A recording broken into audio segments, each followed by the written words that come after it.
बिना किसी प्रमाण के किसी बात पर विश्वास करना अंधविश्वास कहलाता है। साइंस की नजर में भूत प्रेत, अलौकिक पारलौकिक शक्तियों का कोई प्रमाण नहीं है। ये सब अंधविश्वास है। जिन लोगों में भूत प्रेत का साया बताया जाता है उनमें से अधिकतर लोग किसी न किसी तरह के मानसिक रोग से पीड़ित होते हैं। लेकिन जो लोग भूत प्रेत में मानते हैं उनका कहना है कुछ चीजें ऐसी होती हैं जिन्हें प्रमाणित नहीं किया जा सकता। भूत प्रेत पारलौकिक शक्तियां साइंस की समझ से परे हैं। इन शक्तियों को सिर्फ अनुभव किया जा सकता है, साबित नहीं किया जा सकता। मैंने जब पहले इस विषय पर वीडियो किया था, बहुत सारे लोगों ने कहा जिस पर बीतती है वही जानता है। तो यहाँ पर केवल साइंस की बात करके ये कह देना काफी नहीं है। भूत प्रेत, देवी देवताओं का शरीर में आना, ये सब मानसिक रोग होते हैं। लोग भुगत भोगी हैं। ये सब वो अपने परिवार में देख चुके हैं। बहुत से लोगों ने सब कुछ खुद में झेला है।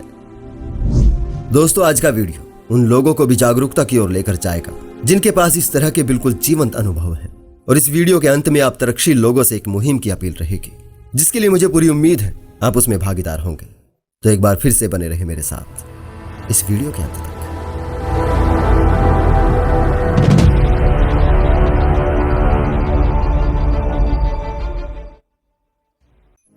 सबसे पहले इस बात पर गौर करना होगा कि हमारे मन के बाहर कोई किसी तरह के भूत हो सकते हैं या नहीं।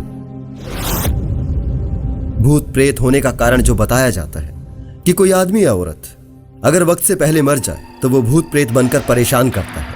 वो अपनी इच्छाएं बताने के लिए या किसी प्रकार का बदला लेने के लिए लोगों के सर आता है। जो लोग भूत प्रेत में विश्वास करते हैं, निसंदेह भगवान में भी विश्वास करते हैं, किसी ऐसी परम शक्ति में जिसने सब कुछ पहले से तय कर रखा है, जिसके कंट्रोल में सब कुछ है। वही जीवन देता है और वही जीवन लेता है। तो ये कैसे तय किया जाए कि मरते वक्त किसका वक्त था और किसका नहीं था?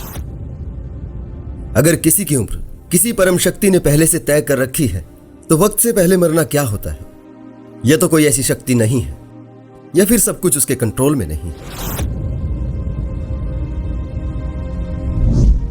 अब दूसरा महत्वपूर्ण सवाल यह खड़ा होता है, प्रकृति के नियम तो सार्वभौमिक होते हैं। वो सभी जीव जो भी हमारी तरह जन्म लेते हैं, प्रजनन करते हैं और मरते हैं, ये नियम सभी पर लागू होते हैं। तो भूत केवल इंसान का ही क्यों, किसी गधे का क्यों नहीं? क्या किसी ने देखा है किसी के सर किसी गधे का भूत आया हो, या किसी गधे के सर इंसान का भूत आया हो? और ये भूत बनने का कारण इच्छाएं अधूरी रहना क्या होता है? अपनी नस्ल को आगे बढ़ाने की इच्छा एक कुदरती गुण है।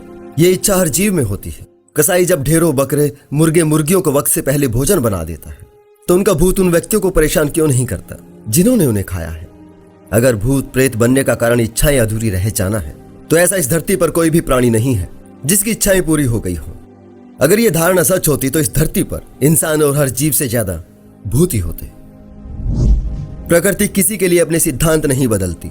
कुदरत के कायदों से भूत तो क्या, अगर भगवान भी होता तो वो भी बाहर नहीं होता। क्यों भूत केवल इंसान के ही होते हैं और केवल इंसान के ही सर आते हैं? इसका केवल और केवल एक ही कारण है, क्योंकि हम इंसान हैं। हम संवाद करते हैं, कहानियां सुनते सुनाते हैं। ये भूत और देवी देवताओं की रचना हमने की है। ये जानकारी सिर्फ हमारे दिमागों में है, दूसरे जीवों में नहीं है। इसलिए उनमें भूत प्रेत देवी देवता नहीं आते। और हमने ये सब कहानियां अपनी अपनी भाषाओं में गढ़ी हैं, इसलिए हमारी भाषाओं के जानकार भूत ही सर आते हैं। या जो भी भाषा हमें थोड़ी बहुत आती है उसी भाषा के आ सकते हैं। हमने नहीं देखा किसी अंग्रेजी मैम के अंदर कोई बिहार की देवी आ गई हो, या किसी बंगाली लड़की में कोई लैटिन बोलने वाली आत्मा आ गई हो। तो दोस्तों, भूत प्रेत वाकई में होते तो हैं, लेकिन दुनिया में नहीं, केवल हमारे मन में।